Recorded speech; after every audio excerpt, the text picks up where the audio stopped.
क़ाल अल्लाहु तबारक व तआला फ़िल क़ुरआनिल मजीद वल फ़ुरक़ानिल हमीद लक़द कान फ़ी क़ससिहिम इबरतुन लिउलिल अलबाब।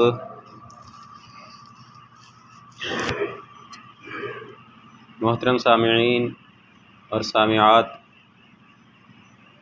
हर किस्म की हम्द व सना अल्लाह रब्बुल आलमीन के लिए कि जिस अल्लाह रब्बुल आलमीन ने हमें तमाम मखलूक़ात से अशरफ मखलूक इंसान पैदा किया, फिर हमारी तख्लीक उम्मत मुहम्मदिया में की, अनगिन दुरूद व सलाम आखिरी नबी मुहम्मद सल्लल्लाहु अलैहि वसल्लम पर कि जिनके नक्शे कदम पर चलकर हम अपनी दुनियावी और उखरवी ज़िंदगी को बेहतर बना सकते हैं। कुरान मुकम्मल का मुकम्मल नसीहतों से, इबरतों से, असबाक से लबरेज़ है, भरा हुआ है। लेकिन सबसे बढ़ के गुज़िश्ता अक़वाम के वाक़यात और फिर उससे भी ज़्यादा साबका अंबिया के वाक़यात, उनका इस उम्मत के लिए बयान किया जाना, इसमें बहुत ज़्यादा इबरतें और नसीहतें हैं, जिसका तज़किरा सूरह यूसुफ़ आयत नंबर 111 में अल्लाह ताला कुछ यूँ करते हैं, लक़द कान फ़ी क़ससिहिम इबरतुन लिउलिल अलबाब। अलबत्ता तहकीक इन किस्सों के अंदर, इन अंबिया के वाक़यात के अंदर अक़ल वालों के लिए इबरत और नसीहत है। तो आज से इंशाअल्लाह हम अपने इस नए मौजू का आगाज़ करेंगे, जिसमें साबका अंबिया के वाक़यात और हमारे लिए असबाक। तो सबसे पहले नबी इस कुर्रा अरज़ में, इस ज़मीन के ऊपर आने वाले, जो कि सबसे पहले इंसान भी हैं, आदम अलैहिस्सलाम, उनकी तख्लीक, उनको ज़मीन पे उतारा जाना, ये सारी बातें जो अल्लाह ने कुरान में ज़िक्र की हैं, इसके बयान करने का हमारे लिए मकसद क्या था, हमारे लिए इसमें सबक क्या है। तो आदम अलैहिस्सलाम का वाक़या शुरू करने से पहले, क्योंकि हमारा और आदम अलैहिस्सलाम का ताल्लुक़ इस ज़मीन के साथ है, इस ज़मीन पर उनको उतारा गया, तो ज़मीन की तख्लीक और आसमान की तख्लीक, इसका तज़किरा भी अल्लाह रब्बुल आलमीन ने कुरान में किया है। वैसे तो अल्लाह ने मुतलकन आसमान, सितारे, सियारे, सब चीज़ों का मुतलकन तज़किरा किया कि हमने आसमान को बनाया, ज़मीन को बनाया, सितारों को बनाया, सियारों को बनाया, न जाने कितनी मखलूक़ात अल्लाह ने पैदा की। लेकिन ज़मीन का अल्लाह ने ख़ास तौर पे इनकी अशिया का तज़किरा किया। उन एक एक तज़किरे के अंदर इंसान हमारे लिए नसीहतें हैं। फजूल और रायगा एक लफ्ज़ क्या, एक हरफ भी कुरान का नहीं है। सूरतुल बकरा आयत नंबर 29 में अल्लाह ताला फरमाते हैं, वल्लज़ी खलक़ लकुम मा फ़िल अर्ज़ि जमीआ। ऐ इंसान, ज़मीन में जो कुछ है सब का सब तेरे लिए पैदा किया गया। इस ज़मीन में जितनी मखलूक़ात, जितने अनाज, जितनी नबातात, जो कुछ तुझे नज़र आ रहा है, वो सिर्फ़ इंसान के लिए अल्लाह ने पैदा किया है। उसकी दलील सूरतुल बकरा आयत नंबर 29 है। सुम्मस्तवा इलस समाई फसव्वाहुन्ना सबअ समावातिन। फिर अल्लाह ज़मीन में सब कुछ इंसान के लिए बनाने के बाद आसमान की तरफ मुतवज्जे हुआ और 7 आसमान बराबर किए, 7 आसमान बनाए। और इसी तरह सूरतुल आराफ आयत नंबर 54 में अल्लाह ताला फरमाते हैं, इन्ना रब्बकुमुल्लज़ी खलक़स समावाति वल अर्ज़ फ़ी सित्तति अय्यामिन। बेशक तुम्हारा रब वो ज़ात है जिसने आसमानों और ज़मीन को 6 दिनों में बनाया। सूरतुल बकरा में मुतलकन कह दिया कि इंसान, ज़मीन और ज़मीन में जो कुछ है सब तेरे लिए पैदा किया गया। और सूरतुल आराफ आयत नंबर 54 में ये कह दिया कि तुम्हारा रब वो ज़ात है जिसने ज़मीन और आसमानों को 6 दिनों में पैदा किया। इसके अलावा कई एक मुकामात पर सूरह यूनुस के आगाज़ में, उसके अलावा सूरत हूद के अंदर कई एक मुकामात पर अल्लाह ने इस बात का तज़किरा किया कि हमने ज़मीनों आसमान को 6 दिनों में पैदा किया। सुम्मस्तवा अलल अर्शी, फिर अल्लाह कहता है ज़मीनों आसमान को बनाने के बाद सुम्मस्तवा अलल अर्श, फिर अल्लाह ताला अर्श पर बुलंद हो गया। सबसे पहले ज़मीनों आसमान बनाए गए, फिर अल्लाह अर्श पर बुलंद हुआ, उसके बाद बाकी मखलूक़ात जिनका तज़किरा नहीं किया गया वो पैदा की गई होंगी, उसके बाद इंसान की तख्लीक हुई है। सबसे पहले ज़मीनों आसमान अल्लाह ताला ने बनाए हैं। सुम्मस्तवा अलल अर्श, फिर अल्लाह अर्श पर बुलंद हुआ। यहाँ पर एक बहुत बड़ी गलत फहमी का इजाला है इस आयत के अंदर। हमारे मुआशरे में एक अकीदा पाया जाता है वहदतुल वजूद का, एवरीथिंग इज़ अल्लाह। दो बातें कही जाती हैं, एक ये कि हर चीज़ अल्लाह है, दूसरी ये कि हर चीज़ में अल्लाह है। ये दोनों नज़रिए वहदतुल वजूद कहलाते हैं। बहुत बड़े बड़े लोग तुम्हें इसके कायल मिलेंगे वहदतुल वजूद के। हमारा स्कूल का निसाब उठा के देख लो, उसके अंदर भी ये इबारतें तुम्हें मिलेंगी, एवरीथिंग इन अल्लाह, हर चीज़ में अल्लाह बसता है। शायरी को उठा के देख लो, शायरी के अंदर भी तुम्हें वहदतुल वजूद के नज़रियात नज़र आएंगे। लेकिन कुरान को पढ़ो, सुम्मस्तवा अलल अर्श, ये अल्फाज मिन व अन कुरान में 6 मकामात पर मौजूद हैं। सुम्मस्तवा अलल अर्श, ज़मीन को पैदा किया, आसमान को बनाया, सुम्मस्तवा अलल अर्श, फिर अल्लाह अर्श पर बुलंद हो गया। और 7वीं जगह पर सूरत ताहा आयत नंबर 5 में अल्लाह ताला फरमाते हैं अर्रहमानु अलल अर्श इस्तवा, रहमान अर्श पर बुलंद हो गया। ये 7 जगह हैं जिनमें इस बात की दलील मौजूद है कि अल्लाह अर्श पर है, अर्श से नीचे नहीं है। ये जो नज़रिया कंसेप्ट पेश किया जाता है कि एवरीथिंग इज़ अल्लाह, या हर चीज़ में अल्लाह बसता है, हर चीज़ खुदा है, ये गलत है नज़रिया। क्यों कहा जाता है? जी देखो, नबी मोहम्मद सल्लल्लाहु अलैहि वसल्लम का फरमान है कि अल्लाह इंसान की शाहरग से ज़्यादा करीब है। इंसान अल्लाह की तरफ अगर चल के आता है तो अल्लाह उसकी तरफ दौड़ के आता है। तो फिर तुम कहते हो कि सुम्मस्तवा अलल अर्शी, अल्लाह अर्श पर बुलंद हो गया, तो फिर बताओ अल्लाह शाहरग से ज़्यादा करीब कैसे हुआ? इंसान चल के आए, अल्लाह दौड़ के कैसे आता है? एक तरफ हदीस, दूसरी तरफ कुरान, क्या नाउज़ुबिल्लाह दोनों मुतारिज़ हैं, उलट हैं? नहीं, रब्बे काबा की कसम उलट नहीं है। फैसला कुरान से ही लेंगे। कुरान में अल्लाह ने कहा लैसा कमिस्लिही शैउन, उस अल्लाह की मिसल कुछ भी दुनिया के अंदर नहीं है।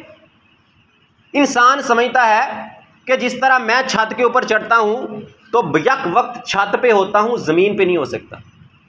अगर मैं दुनिया की सबसे बुलंद टावर बुर्ज खलीफा पे चढ़ जाऊं, 162वीं मंजिल के ऊपर पहुंच जाऊं, तो यकीनन मैं वो सबसे ऊंची मंजिल पे होऊंगा ना, ज़मीन पे तो नहीं हो सकता।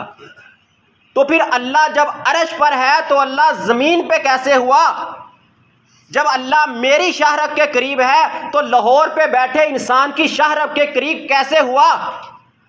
जब मैं अल्लाह की तरफ चल के आया, अल्लाह मेरी तरफ दौड़ के आया, तो फिर फलां दूसरा इंसान जो अल्लाह की तरफ जाना चाहता है, जा रहा है, अल्लाह उसकी तरफ कैसे दौड़ के आएगा? ये सारे सवालात कब उठते हैं? जब हम अल्लाह को इंसान की मिसल लेते हैं। और यही जवाब अल्लाह ने कुरान में दे दिया, लैसा कमिस्लिही शैउन, इंसान तेरी सोच का जाविया महदूद है। जितनी तुझे अल्लाह ने अकल दी है तो उस दायरे में रह के सोचता है। तू जिसको भी देखता है मिसाल अपने ऊपर फिट करने की कोशिश करता है। लेकिन ये बात याद रखना, वो हस्ती जिसने ज़मीन को पैदा किया, 7 आसमानों को पैदा किया, इंसान को अपने हाथों से पैदा किया, ये बात याद रखना, इंसान अपनी मिसालें अल्लाह पे फिट करने की कोशिश मत करना। लैसा कमिस्लिही शैउन, अल्लाह की मिसल कुछ नहीं है। सुम्मस्तवा अलल अर्श, इसका इल्म मालूम है लेकिन इसकी कैफियत मजहूल है। इंसान छत पे चढ़ा, हमें इल्म भी है, कैफियत भी है। कैसे चढ़ा? सामने खड़ा नजर आ रहा है, उसकी आवाज़ आ रही है, उसकी तस्वीर आ रही है, किसी तरह से तुझे पता है उसकी कैफियत क्या है, वो तुझे मालूम है। लेकिन अल्लाह अर्श पर है, इसका इल्म मालूम है, हमें पता चल गया। कुरान में 7 मकामात पर इसका इल्म आ गया। दलील मिल गई, लेकिन कैसे बुलंद है वो मजहूल है। जैसे अल्लाह की शान के लायक था, जैसे अल्लाह की शान के लायक था, अल्लाह वैसे आसमानों के अर्श के ऊपर बुलंद हुआ। इस पर ईमान लाना, इसको मानना, इसका इकरार करना, ये हमारे ईमान का हिस्सा है। और इसका इनकार करना कि नहीं अल्लाह अर्श पे नहीं है, अल्लाह दुनिया में है, अल्लाह हर चीज में है, ये कुफर है।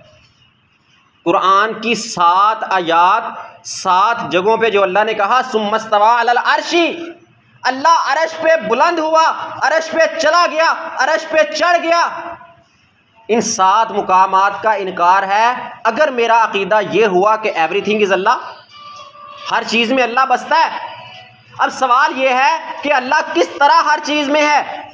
जो शाहरब के करीब है, दौड़ के आता है, चल के आता है, वो इंसान मेरे और तेरे करीब होने की तरह नहीं, मेरे और तेरे चलने और दौड़ने की तरह नहीं। वो कैसे है? जैसे अल्लाह की शान के लायक है। ये हमें मालूम हो गया कि सुम्मस्तवा अलल अर्श, अल्लाह अर्श पर बुलंद है। अब अल्लाह रात के आखिरी हिस्से में आसमान दुनिया पे आता है, इंसान को पुकारता है, इंसान की शाहरग के ज़्यादा करीब है, इंसान की तरफ चल के दौड़ के आता है। ये सारी बातें सही अहादीस में मौजूद हैं, लेकिन किस तरह आता है? जिस तरह अल्लाह की शान के लायक है। वो अपनी इल्म की बुनियाद पे, अपनी कुदरत की बुनियाद पे, अपनी ताकत की बुनियाद पे, अपनी हैयत की बुनियाद पे, इन सारी बुनियादों के ऊपर अल्लाह ताला आता है।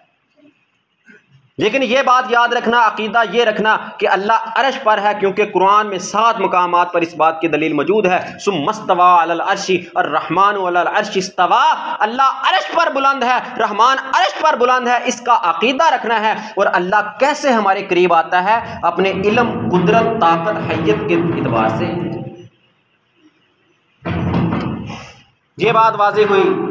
उसके बाद जो अल्लाह ताला ने कहा कि इन्ना रब्बकुमुल्लाहुल्लज़ी खलक़स समावाति वल अर्ज़ फ़ी सित्तति अय्याम, कि तुम्हारा रब वो है जिसने ज़मीन और आसमान को 6 दिनों में पैदा किया।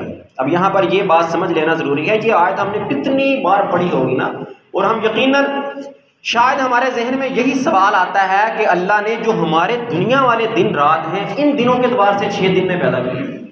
जबकि ये बात थोड़ी सी समझे कि जब अल्लाह ने सबसे पहले अल्लाह ने ज़मीनों आसमान पैदा किए हैं, जब अल्लाह ने ज़मीनों आसमान बनाए हैं, तो उस वक़्त सूरज और चांद नहीं था, और हमारी ये ज़मीन, इसके ऊपर जो दिन और रात तलू आफ्ताब हो रहे हैं, गुरूब आफ्ताब का ये जो मंजर है, ये सूरज और चांद से मुंसलिक है। फिर ये बात वाज़ेह हुई कि वो जो 6 दिन जिनमें ज़मीन व आसमान की तकमील हुई थी, वो 6 दिन जो थे वो आज वाले दिनों के मुताबिक नहीं थे। इसकी भी दलील कुरान के अंदर मौजूद है। सूरतुल हज आयत नंबर 47, अल्लाह ताला फरमाते हैं व इन्ना यौमन इंदा रब्बिका, बेशक तेरे रब के यहाँ एक दिन का अल्फी सनतिन मिम्मा ताउद्दून, 1000 साल के बराबर है उन दिनों के जो तुम शुमार करते हो। ये जो तुम्हारे चांद और सूरज के साथ दिन बनते हैं, दिन आता है रात आती है, दिन आता है रात आती है, ये जो दिन और रात हैं, अल्लाह के यहाँ ये दिन और रात शुमार नहीं होते। अल्लाह के यहाँ जो दिन और रात शुमार होते हैं, अगर तुम अपने दिनों के हिसाब से अंदाजा लगाना चाहते हो तो फिर सुनो, तुम्हारे दिनों का 1000 साल अगर हो, 1000 साल तो अल्लाह के यहाँ एक दिन बनता है। तो फिर मुफस्सिरीन ने 2 बातें यहाँ पे की हैं। एक तो ये की है कि या तो वो 1000 साल 1000 साल का एक दिन था जिसमें ज़मीन और आसमान पैदा किए गए, जो 6 दिनों में पैदा किए गए। और दूसरी बात बयान की है कि या फिर 6 अदवार मुराद हैं, 6 अदवार के अंदर ज़मीन और आसमान पैदा किए अल्लाह ताला ने। दोनों में से कुछ भी मुराद था, लेकिन अल्लाह ने इसकी वजाहत नहीं की कि वो दिन कौन से मुराद है।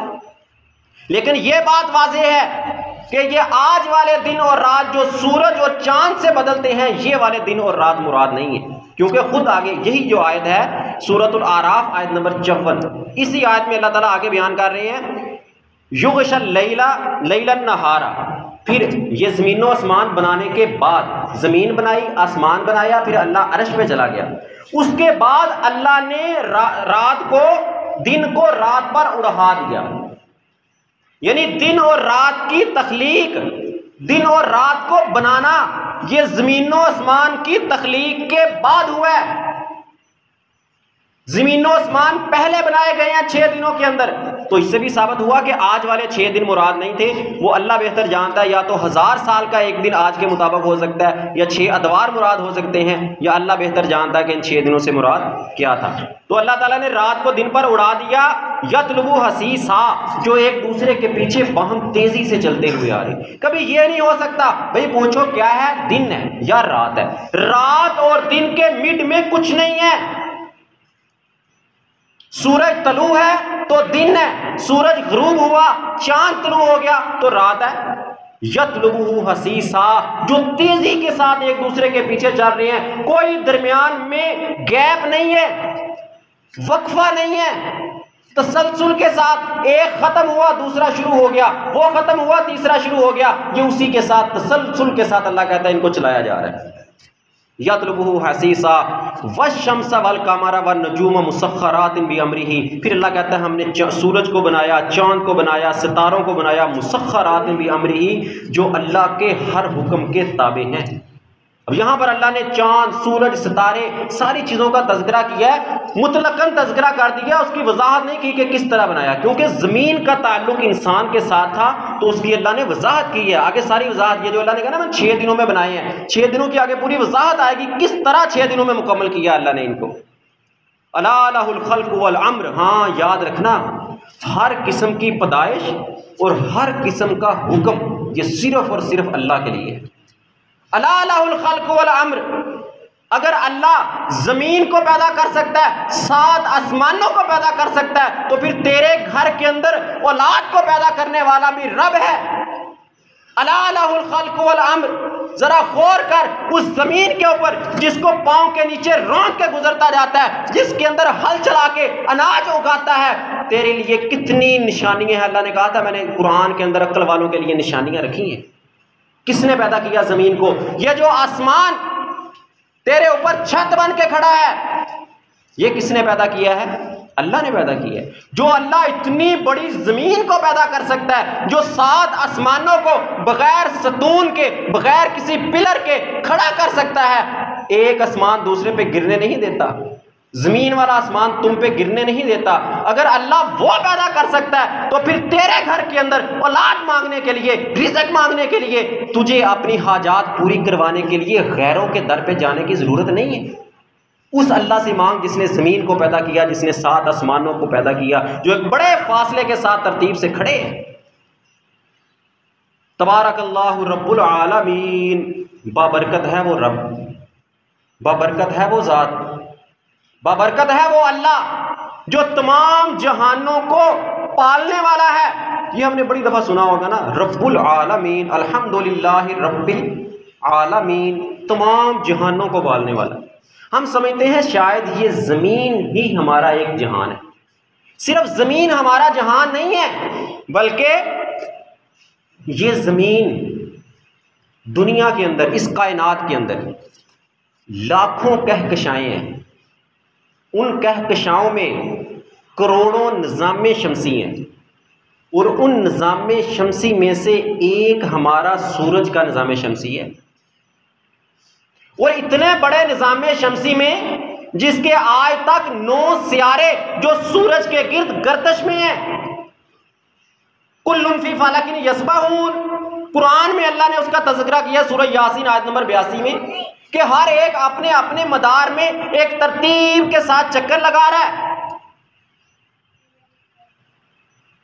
ये सब कुछ अल्लाह ने किसके लिए पैदा किया है? इंसान के लिए। और कायनात की कोई एक चीज भी, एक तिनका, एक सियारा तो बहुत बड़ी बात है ना, अल्लाह ने बेकार, रायगा और फजूल पैदा नहीं किया। हम समझते हैं शायद सिर्फ इस जमीन के ऊपर जिंदगी का वजूद है, नहीं।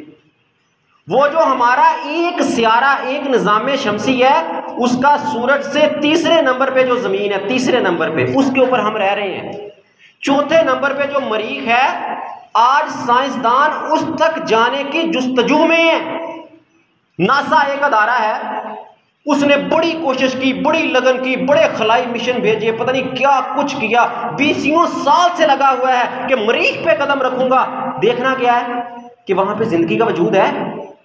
जिस तरह इंसान जमीन के ऊपर जिंदगी बसर कर रहा है, क्या मरीख के ऊपर जिंदगी है? रब्बुल आलमीन सिर्फ एक तेरा जमीन आलम नहीं है, ये सिर्फ जहान नहीं है, ना जाने कितने ऐसे सियारे हैं जहां पर जिंदगी का वजूद मुमकिन है।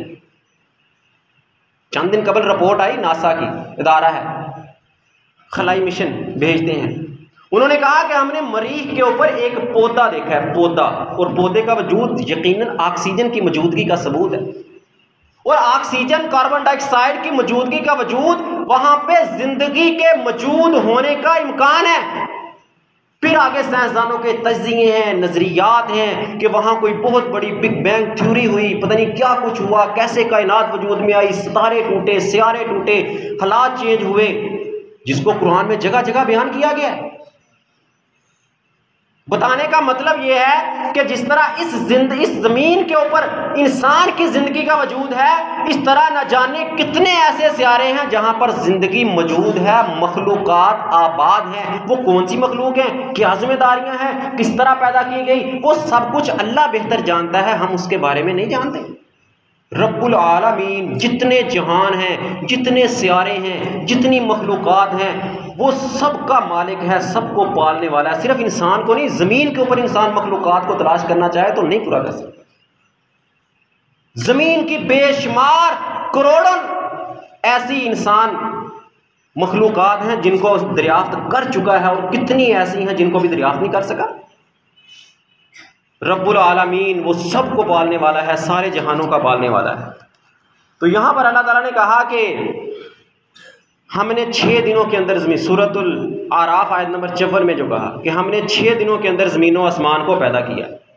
हामीम अस-सजदा आयत नंबर 9 से लेकर 12 तक अल्लाह ताला फरमाते हैं, कुल अइन्नकुम लतकफुरून बिल्लज़ी खलक़ल अर्ज़ फ़ी यौमैन। ए नबी, जरा इनसे कहो ना, क्या तुम उस ज़ात का इनकार करोगे जिसने ज़मीन को 2 दिनों में पैदा किया? पहले मुतलकन कहा अल्लाह ने कि मैंने ज़मीन और 7 आसमानों को 6 दिनों में बनाया।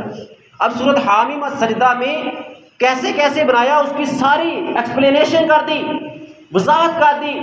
क्या नबी ज़रा इनसे पूछो ना कि तुम उस अल्लाह का इनकार करते हो, उस अल्लाह से बगावतें करते हो, उस अल्लाह की सरकशी करते हो जिस अल्लाह ने ज़मीन को 2 दिनों में बनाया।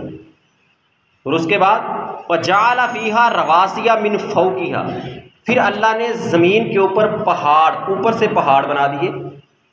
देखो देखने में तो यूं मालूम होता है ना कि इंसान पहाड़, अल्लाह ने ज़मीन के ऊपर पहाड़ बनाए हैं इंसान की सियाहत के लिए, सैर व तफरीह के लिए। ज़मीन बराबर होती तो इंसान के लिए आसानी थी ना। इतने बड़े बड़े पहाड़, ये भी बताता जाऊं कि ये पहाड़ जितना ज़मीन से बाहर है इससे डबल ज़मीन के अंदर है। ये पहाड़ ज़मीन की मेखें हैं। अल्लाह ने इनको क्यों ज़मीन के ऊपर लगाड़ा, क्यों लगाया? ताकि ये ज़मीन कांपे ना, हिले ना। इसका तज़किरा भी अल्लाह ताला ने कुरान के अंदर किया है, सूरतुल अंबिया आयत नंबर 31 में, वजअलना फिल अर्ज़ि रवासिया अन तमीदा बिहिम, हमने इस ज़मीन के ऊपर पहाड़ों को गाड़ा।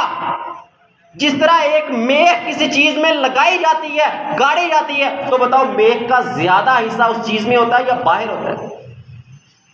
जिस चीज में किसी चीज को गाड़ा जाए, तो जिस चीज को गाड़ा जाता है वो 2/3 उस चीज में अंदर धंसती है, फिर उसको काबू कर सकती है, हिलने से रोक सकती है, उसकी गिरफ्त मजबूत होती है।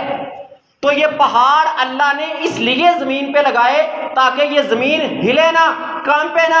इस मेरी लाडली मखलूक, इंसान बड़ी लाडली मखलूक है, ये आगे जाके दलील से बताऊंगा। अल्लाह की बड़ी लाडली मखलूक है इंसान। ये मेरी लाडली मखलूक जो जमीन पे आबाद करने वाला हूं, इसको कोई मुश्किल ना आए। जमीन में सैरो सियाहत के ऊपर, कोई चलने के ऊपर ऐसे ना हो कि इंसान चलता चलता जमीन हिले और धंस जाए। ये तो हमारे करतूत है ना, आज हमारे अमाल की वजह से जो ज़लज़ले आ रहे हैं, इंसान धंस जाते हैं, बस्तियां की बस्तियां धंस जाती हैं ज़मीन के अंदर। और आगे फरमाया वबारक फीहा वक़द्दर फीहा अक़वातहा फ़ी अर्बअति अय्याम, फिर हमने इस ज़मीन के अंदर बरकत रखी। अब देख लो ज़मीन में कितनी बरकत है। 1 किलो बीज अगर ज़मीन में डाला जाए, 1 किलो बीज, तो कितना बन के बाहर आता है। अगर तुम थोड़ी सी मेहनत करो, थोड़ी सी कावश करो, तो तुम्हें उसका कितना सिला मिलता है। इसके अंदर अल्लाह ने बरकत रखी है। और आगे कहा कि वक़द्दर फीहा अक़वातहा, और हमने इस ज़मीन की खुराक का अंदाज़ा मुकर्रर कर दिया। जितनी खुराक इस ज़मीन ने पैदा करनी है वो सब मुकर्रर हो चुकी है। इसको कितनी मिलेगी, इसको कितनी मिलेगी, कब मिलेगी, किस वक्त मिलेगी, बचपन में, जवानी में, बुढ़ापे में, किस वक्त मिलनी है, ये सब अंदाज़ा अल्लाह कहता है हमने मुकर्रर कर दिया है। सूरतुल हजर आयत नंबर 21 में फरमाया व इन मिन शैइन इल्ला इंदहा खज़ाइनुहु व मा नुनज़्ज़िलुहु इल्ला बिक़दरिन मालूम। हर चीज़ के ख़ज़ाने अल्लाह के पास मौजूद हैं। हम इसको, उन ख़ज़ानों को अपने अंदाजे के मुताबिक नाज़िल करते हैं। ज़मीन मिल गई, इंसान बड़ा खुश है कि मैं बस अब यूं कर दूंगा, यूं कर दूंगा, बस मेरी दुकान बन गई, मैं अब यूं कमा लूंगा, यूं कमा लूंगा। ओ भाई, तुझे एक अंदाजे के मुताबिक मुकर्रर वक़्त पर जो तेरी किस्मत में लिखा हुआ रिज़्क़ है वो अल्लाह कह रहा है कि मैं अपने अंदाजे के मुताबिक नाज़िल करूंगा। मेहनत तूने अपनी करनी है, मेहनत से नहीं रोका। लैसा लिल इंसानी इल्ला मा सआ। इंसान को वही मिलेगा जिसकी कोशिश करेगा। इसका मतलब ये भी नहीं है कि हाथ पे हाथ धर के बैठ जाओ, बस ठीक है अल्लाह ने देना है ना तो अल्लाह देगा, अल्लाह देगा। नहीं, लैसा लिल इंसानी इल्ला मा सआ। नहीं मिलेगा तुझे, नहीं मिलेगा, मगर जिसकी तू कोशिश करेगा, मेहनत करेगा, आरज़ू करेगा, तमन्ना करेगा, फिर अल्लाह उसके मुताबिक एक वक्त के ऊपर अल्लाह तुझे अता करेगा। सूरत इब्राहिम आयत नंबर 34 में अल्लाह कहते हैं व आताकुम मिन कुल्ली मा सअलतुमूहु। हमने हर उसको दिया है, हर उस मखलूक को दिया है जिसने हमसे मांगा, जिसने हमसे मांगा हमने उसको दिया। एक सहाबी था ना, उसके गले में तावीज़ लटक रहा था। पूछा क्यों लटका है? कहा ये मुझे बीमारी से शिफा देगा। कहा बस अब अल्लाह से तेरा भरोसा, यकीन खत्म, अब तू इसी के सपुर्द है। जब तूने तावीज़ बांधा, तावीज़ लटकाया, तो फिर अल्लाह से तेरा भरोसा, ताल्लुक, नाता टूट गया। अल्लाह ने तेरे ऊपर से अपना हाथ उठा लिया। अगर तू अल्लाह से ताल्लुक जोड़ता, सूरत इब्राहिम आयत नंबर 34 पढ़ लो। अल्लाह कहता है जिसने मुझसे मांगा, सवाल किया, मैंने उसको अता किया। अगर तुम कहो नहीं नहीं अल्लाह अल्लाह मैं तो बड़ा गुनाहगार हूँ, अल्लाह नहीं देता, मैं फलां से, अल्लाह कहता चल ठीक है, तूने मुझसे नहीं ना मांगना, ना मांग, फलां से मांगना, जब मांग ले, फिर वो ही तुझे देगा, मैं तुझे नहीं देता। अल्लाह से मांग के देख, देगा तुझे अल्लाह। सवाअन लिस्साइलीन, हर मांगने वाले को अल्लाह बराबर देता है। हमारे मांगने में फ़र्क है, मांगने में फ़र्क है। वो एक मिसाल है नसीहत आमोज़। एक नबीना था बेचारा, सवाल आँख बिनाई मांग रहा था, बिनाई, या अल्लाह आंखें दे दे, या अल्लाह आंखें दे दे, या अल्लाह आंखें दे दे। उधर से बादशाह गुजरा, कहा क्या मांग रहे हो? कहा बिनाई मांग रहा हूँ। कहा कितने अरसे से? कितने अरसे से मांग रहा हूँ, नहीं मिल रही, नहीं मिल रही। उसने कहा वापस आऊंगा, सुबह यहाँ पहुंचूंगा, अगर तुझे आंखें ना मिली तो तेरा सर तन से जुदा कर दूंगा। बादशाह हूँ, कोई नहीं पूछ सकता। उसने कहा अच्छा। उसने कहा जिंदगी तो चली जानी है ना, आखिरी रात है, तो आज अल्लाह से मांग ही लो ना। फिर सारी रात रो रो, आंसू बहा बहा सजदे में पड़ा, कभी हाथ उठाए, कभी किसी सूरत में, किसी सूरत में, या अल्लाह सुबह गर्दन कट जाएगी, बिनाई दे दे। बादशाह आया वापस तो देखा आंखें मिल चुकी हैं। जगह है क्या हुआ? इसने 20 सालों से मांग रहा था, बनाई नहीं मिल रही थी, एक रात में मिल गई। कहा हाँ कैसे मांगी थी? कहा बड़े आंसू बहाए, या अल्लाह सुबह जिंदगी का इख्तिताम हो जाएगा, जिंदगी खत्म हो जाएगी। सवाअन लिस्साइलीन, ये है सवाअन लिस्साइलीन कि हम मांगने वालों को बराबर देते हैं। तेरे मांगने का अंदाज क्या था, तेरी नीयत क्या थी, तेरी कोशिश क्या थी, तेरी लगन क्या थी, तेरा अल्लाह से ताल्लुक क्या था। या अल्लाह दे दे, या अल्लाह दे दे, आमीन, चल हो गया। ऐसे तो अल्लाह नहीं देगा।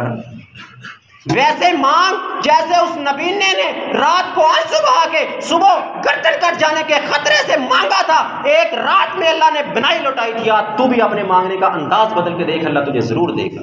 सवाअन लिस्साइलीन, अल्लाह कहता है हमने ज़मीन में बड़ी बरकतें रखी हैं, बड़ी बरकतें रखी हैं, मांगने वालों के लिए रखी हैं। जो अल्लाह से मांगेगा अल्लाह देगा, जो गैरों से मांगेगा अल्लाह फिर उसको गैरों के सुपुर्द कर देगा। फी अर्बाअति अय्याम, अल्लाह कहता है हमने ज़मीन को बनाया 2 दिनों में, फिर इसमें पहाड़, इसकी खुराक, इसमें अनाज, इसमें दरख्त, नबातात, सारी चीज़ें फिर 2 दिनों में पैदा की। 2 दिनों में ज़मीन, 2 दिनों में ज़मीन से निकलने वाली चीज़ें। कितने दिन हो गए? 4 दिन। टोटल 6 दिन थे ना, 4 दिन हो गए। 2 दिन में ज़मीन बनाई, 2 दिन में ज़मीन की कुल चीज़ें जो आज मौजूद हैं, जो थीं, जो आएंगी, ये सब अल्लाह ताला बना चुका है 2 दिन में। और उसके बाद कहा सुम्मस्तवा इलस्समाई, वही बात जिसकी मैं वजाहत पहले कर चुका हूँ। फिर अल्लाह ताला आसमान की तरफ मुतवज्जे हुआ। वाहिया दुखानुन, आसमान धुएं की मानंद था। जब अल्लाह ज़मीन को बना के फारग हुआ, ज़मीन को बनाया, ज़मीन की चीज़ों को बनाया, फिर आसमान की तरफ मुतवज्जे हुआ तो आसमान एक धुएं की मानंद था। उस धुएं को फिर अल्लाह ने हुक्म दिया। अल्लाह ताला कहते हैं क़ाला लहा वलिल अर्ज़ि, अल्लाह ने आसमान को कहा और ज़मीन को कहा, आसमान और ज़मीन को कहा इतिया तौवन औ करहन, आ जाओ मेरी तरफ खुशी या ना खुशी से। क़ालता अतैना ताईन, दोनों ने कहा, ज़मीन और आसमान ने कहा। अल्लाह ने कहा हाँ आसमान तू भी सुन, ज़मीन तू भी सुन, मेरी बात खुशी से मानोगे, मेरी पैरवी, रब रहमान की पैरवी खुशी या ना खुशी दोनों सूरतों में करनी पड़ेगी। ये तो इंसान को अल्लाह ने हुक्म दिया ना, इंसान के लिए अल्लाह ने चॉइस रख दी कि ठीक है इब्लीस के पीछे लगना है तो इब्लीस के पीछे लग जाओ, रहमान के पीछे लगना है तो रहमान के पीछे लग जाओ। अंजाम फिर क़यामत के दिन हिसाब की सूरत में होगा। लेकिन कुछ मखलूकात वो हैं जिनको फितरती तौर पर अल्लाह का हुक्म मानना था, उसके अंदर ज़मीन और आसमान शामिल है। अल्लाह ने कहा ऐ आसमान ऐ ज़मीन तुम पर मेरी अताअत लाजिम है, खुशी से करोगे तो तब भी, ना खुशी से करोगे तो तब भी अताअत अल्लाह की करनी पड़ेगी। दोनों ने जवाब दिया क़ालता अतैना ताईन, हमने खुशी से रब रहमान तेरी अताअत को मान ली। आसमान ज़मीन ने खुशी से माना अल्लाह की अताअत को। अब हम ज़मीन को रोनते हैं, गुजर जाते हैं, कोई हैसियत नहीं है हमारे नज़दीक ज़मीन की। लेकिन ये बात याद रखना ज़मीन अल्लाह के ताबे है। मैं बीज डालता हूँ ना तो आता है ज़मीन बाहर फसल बन के, किसके हुक्म से? अल्लाह के हुक्म से। ये अल्लाह ने बताया हुआ है सूरत हामीम अस-सजदा आयत नंबर 11 पढ़ जरा। उसने मानना था कि रब रहमान तू हुक्म दे मैं खुशी से मानूंगा, खुशी से मानूंगी। आसमान ने भी कहा, जमीन ने भी कहा। तू बीज डालता है वहां पौधा बाहर आता है, 1 किलो डालता है, 1 मन नहीं कई मन निकलता है। किसके हुक्म से निकलता है?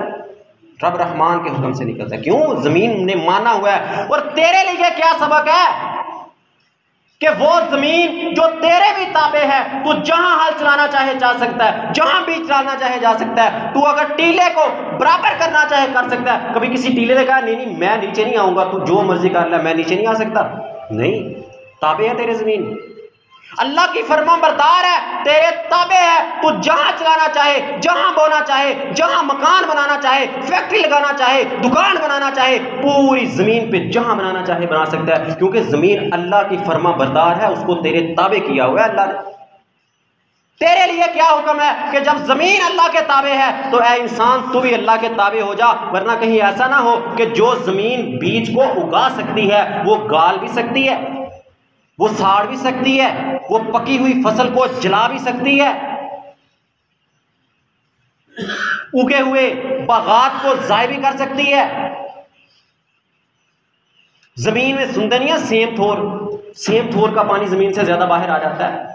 तो वहां तेरी उगी हुई फसल को सेम थोर के जरिए बर्बाद कर सकती है। वो जमीन रब रहमान के ताबे है।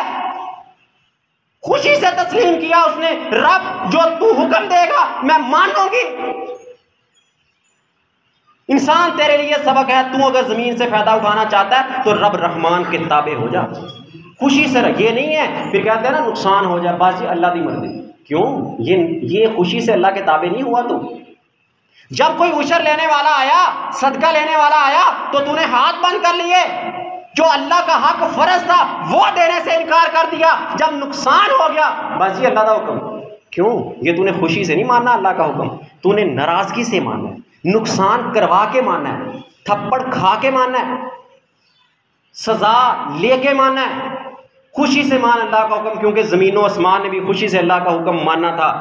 कुल्लुन फी फालकिन यस्बहून, सूरत अंबिया आयत नंबर 31 में अल्लाह ताला फरमा रहे हैं कुल्लुन फी फालकिन यस्बहून, हर एक अपने अपने मदार में। ये ज़मीन अल्लाह ने बनाई है ना, एक तो ये जो हमारे ताबे की हुई है, अल्लाह की फरमा बरदार ज़मीन, जो चाहता है इंसान उगा सकता है। फिर जो मैंने पहले कहा था कि निज़ाम शमसी, तीसरे नंबर पे ज़मीन एक मदार में घूम रही है, सूरज हरकत में है, कभी कोई टकराया नहीं है।